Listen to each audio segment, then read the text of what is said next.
Okay, Kevin, let's talk about the truth. Let's talk about the risk profile. That's the truth. Kevin, you're an idiot. Somebody okay, has to tell the truth. Thank goodness I'm here, Mark. Thank goodness. Okay, because there was no need to do something do that, like but that's that. actually not You're you. smarter than You're that. not. Manish, you're a get the out of here. Oh! The Shark Tank has seen thousands of pitches, dreams come and shatter, and fortunes made and lost. However, under the veil of well-heeled business talks, there is a darker side, of moments of pure rage, of explosive confrontations, of heated battles that crossed all the boundaries of professionalism. These were not mere hard bargains, but outright wars that left businessmen shattered and sharks ready to tear off each other. Today, we are going in on the most explosive moments in Shark Tank history, the fights that were so heated they will make you challenge everything you believed about the civility of doing business. The Pavlok Meltdown. In Season 7, Episode 29, Manish Sethi entered the tank accompanied by a wearable device called Pavlok, which could destroy bad habits by administering electric shocks. What appeared to be a novel way of behavior change soon turned into one of the most infamous in the history of Shark Tank. Meet Pavlok, the first wearable that doesn't just track what you do, but actually changes what you do. Pavlok helps you become aware by alerting you when you do behaviors you'd like to reduce. Then simply press the button, and Pavlok releases a mild electric sensation that helps you reduce cravings. You can laugh, but it's actually something very serious. I am laughing. It releases a mild electric sensation that helps you reduce cravings and actually breaks bad habits. The problem arose when Kevin O'Leary started posing simple questions about the business that any serious entrepreneur was supposed to be ready to answer. Figures, sales, estimates, market research, the basic materials of any business pitch. However, Manish constantly avoided giving tangible figures and instead discussed his mission and values. Version therapy is legit, but what's not legit is trying to take credit for other studies and apply it to your product. I gave you an evidence booklet with all the citations, sir. You got a booklet that has none of those studies are yours. No, They're just related These to are version studies therapy. These are our version therapy studies. So, okay. Outside your Well, realm, you not know what? necessarily. That's the strongest point here, Mark. is that this isn't based on anything that you've done. Right. Are you So negotiating? Okay, so we have had... Where maybe are your advisors for half of studies? them. What followed was a lesson in how not to pitch in Shark Tank. Upon all the sharks withdrawing, Kevin proposed, but Manish did not want Kevin as an investor. It was a quick and rough explosion. Kevin O'Leary lost his temper completely and managed to give one of the most notorious profanity-filled outbursts in the show. I absolutely want an offer. I You just absolutely came got in for one, and why don't you exposure? want the structure of that offer? Why It's not? the structure is actually quite good. What's the person? It's the person. I feel like I would take an offer from anybody besides Mr. Wonderful. Manish, you're a get the out of here. Oh! Okay, well, are you all out? You. We're all up. Done, Manish. All right, Shark, Thank you see you for very coming. much. Won't want to be ya. The Scully walkout controversy. In episode 20 of Season 6, Shally, a college scholarship finding app, was introduced into the tank by Christopher Gray. His biography was quite interesting, a young man who had financed his own education with the help of scholarships and wanted to help others. This puts many students in insurmountable debt. But there is an alternative, scholarships. The only problem is these scholarships are extremely hard to find. This causes millions of dollars in free money to go to waste as many students don't know this money exists. So that's why I created Scully. Scully is a mobile app that matches students with hundreds of potential scholarships. What would have been a successful pitch soon became one of the most debated events in the history of Shark Tank. You simply input some information about yourself, such as the state you live in, your GPA, and press match. And there you have it, a list of scholarships you qualify for, literally in minutes. Lori and Damon made a very fast deal offer which Christopher accepted nearly instantly after what appeared to have been a fairly short QA session. I haven't heard a whole lot, but I'm going to make you an offer right now. Awesome. Let me just ask some real questions, okay? My offer right now is the 40K for 15%. I believe in you. I believe in what you're doing is good. I think that we will make it together, so I hope you just say yes. I would love to hear other offers, Lori, and I really appreciate that. It meant much more to the other sharks who considered this a sort of charity type of setup that was against the spirit of competition of the show.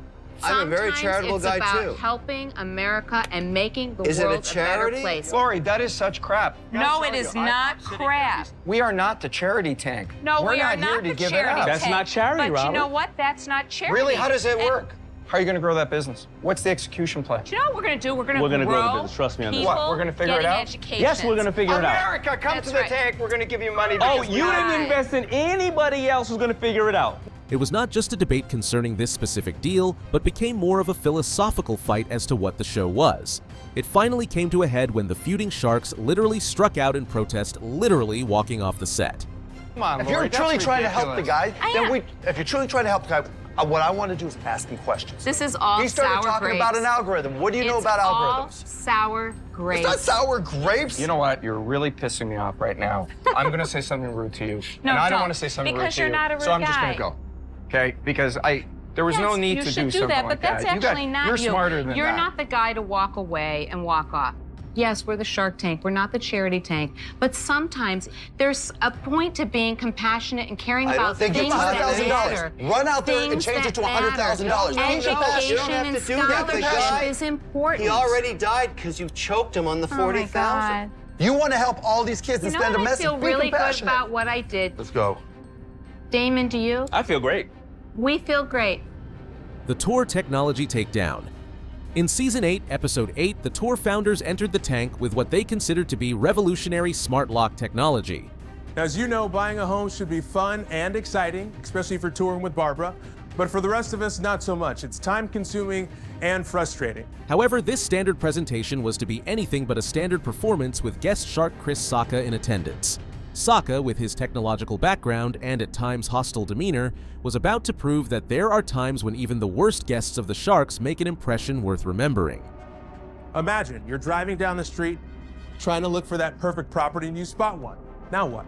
You can call an agent and wait days for an appointment, or even worse, wait weeks for an open house. Wouldn't it be great if you could tour that property right there on the spot? The pitch was organized in the usual way. At first, the entrepreneurs presented themselves and their product features and market opportunities. But it was not being bought by Chris Sacca. That's it. Bluetooth, they You get got in. it. So these devices exist Yeah, already. but- So you have one incremental change on that, which is an interface where a user can say, yes, I'll let people in when there isn't an agent there. Once he started questioning the founders, he did this dismissively and confrontationally. That's the only thing that you're doing that's different. No. But Tell me what's different. Next was a methodical dismantling of not only the business model, but the founders themselves. Let's be honest, keys are going away. not today. Not today, but here's the thing. I don't want a better mousetrap. I want a bear trap. Sacca criticized their valuation, their product readiness, and their attitude in a manner that was well beyond the normal criticism of Shark Tank. That's going to be around 10, 15, 20 years. A big public company worth billions of dollars. These guys like that short-term, 2-year, 3-year cash flow. The rest of the Sharks were watching the interrogation as it first commenced. Kick his hiney back to the valley. So look, here's the thing, man.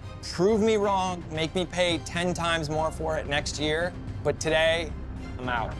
But with the voices rising and the charges being hurled about, No, that's not true, and that's It's not- belittling. what do you mean it's no, not that's denigrating to him, Chris, because the key isn't the software. The software is the easiest part. No, like Mark, you're not making any sense at all, man. a couple of them turned up and began to cover their faces with their hands. I'm making total sense. No, you're not. Where How is he stupid are making you you? aware of that place? I know this is going over your head. No, it's not. Do you Mark. think people drive Mark, you're down the making no street and sense look at for all. houses? They see their dream home, they see a for sale sign, they love to get in. You don't And understand. then what do they Mark. do? Mark. And what do they Mark, do? The device exists today. It was not merely the difficult negotiation, but the humiliation before millions of people on the TV.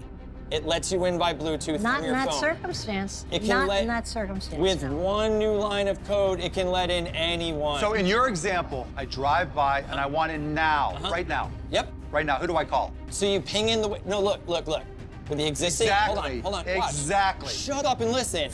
Don't be mad at me that I understand this better than you do. The Lulu Bang emotional explosion.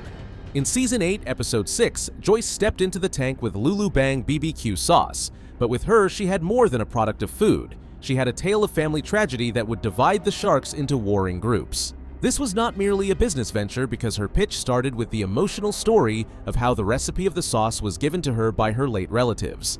We named the product after our brother Mike, whose nickname was Lulu Bang. He was carjacked and taken away from us tragically, and it's our way of keeping his legacy alive. Having a shark taste our product and validate that it is real good will just make this journey all the more sweeter. The product was good, but the presence of Joyce in the room was dominated by her personal story. Her strong character and will inspired some of the Sharks.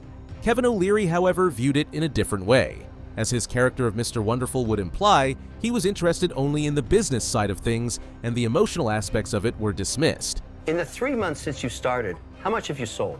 We sold a total of, in Walmart by itself, $45,000. How many are you selling a week? Do you So know? we sell about 500 a week. Wow, that's low. How much are you selling right now online? Oh, yeah, we're not selling a lot online. What Kevin considered as the honesty needed, other sharks regarded as cold and mean.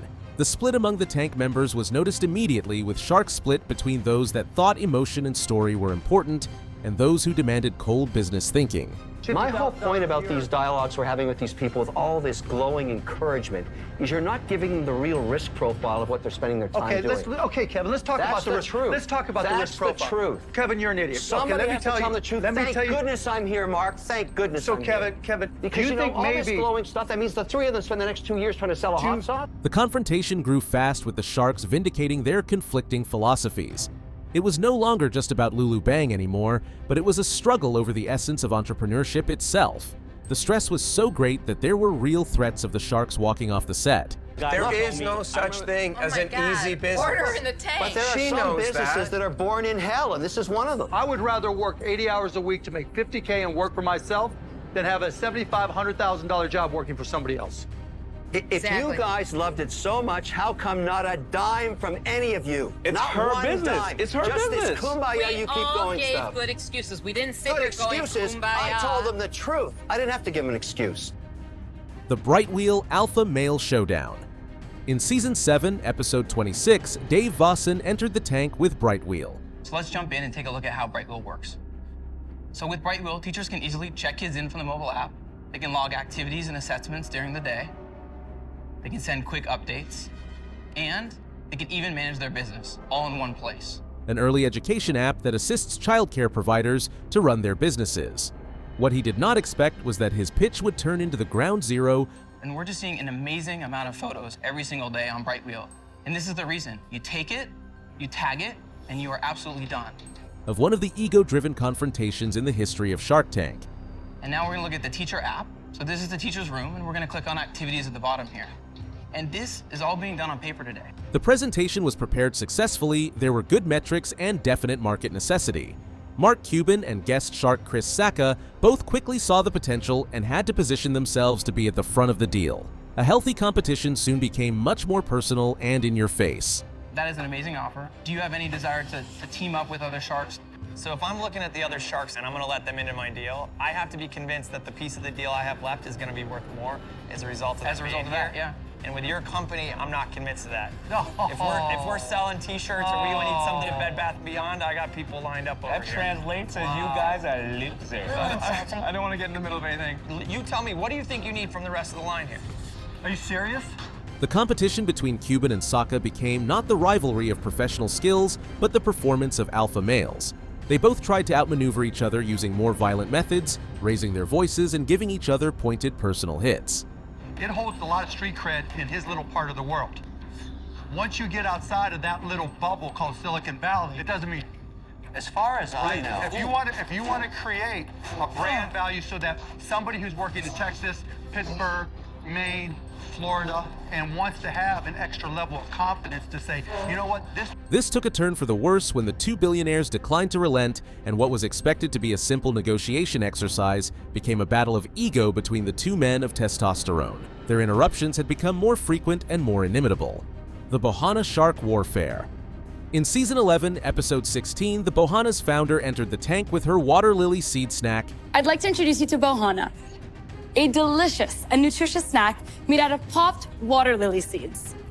You heard me right, seeds of a water lily plant. Not those small lily pads that you see floating on ponds here in the US, but a giant variety that are native to the north of India. That was popping, hoping to answer hard questions about her business model and her potential in the market. These plants produce seeds, and when roasted over high heat, they pop right out of their shell, just like popcorn, but better. Instead, she received the front row performance of one of the most fierce shark-on-shark battles in the history of the camera. Because popped water lily seeds contain 50% more protein, fewer calories and fat, And my favorite part, no kernel, so nothing to get stuck in your teeth. The first pitch was successful as the sharks were truly interested in the product and business metrics. Barbara Corcoran was the first one to take a step. I'll make you an offer. Just like that, Barbara? Yeah. I've been listening hard. This girl's hot. You're No, cool. she's very good, but there's only You're one right. Lebanese-Irish Smart as guy can be. here. This is what I like about the product. I love the fact that it's more digestible.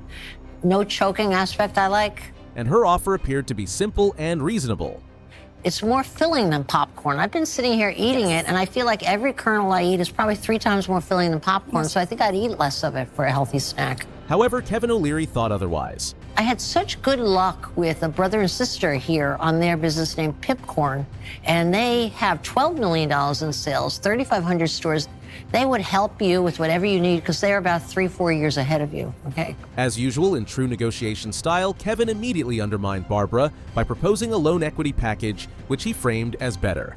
This was different in that the attacks that followed were personal. Barbara and Kevin started trading insults concerning one another on their intentions and negotiating strategies. I'll give you the $200,000 as a loan. Okay, I'll only take 8% equity. Much less. Ooh. Just to mess with Barbara because she said bad things to me. Oh my God, what a baby. The fight intensified when the two sharks were not ready to step down, since both of them believed that their strategy is superior to the entrepreneurs. However, it was evident that this was more of an egoistic business as opposed to assisting the business. The facade of the profession collapsed quickly and personal attacks were flying. These moments remind us that behind the polished business facade of Shark Tank lies very human emotions: ego, pride, anger, and the drive to dominate. While the show presents itself as educational business content, these explosive confrontations reveal the raw psychology of high-stakes negotiations. What do you think about these heated Shark Tank disasters? Which confrontation shocked you the most? Let us know your thoughts in the comments below, and remember to like and subscribe for more explosive Shark Tank content. Trust me, there are plenty more brutal battles where these came from.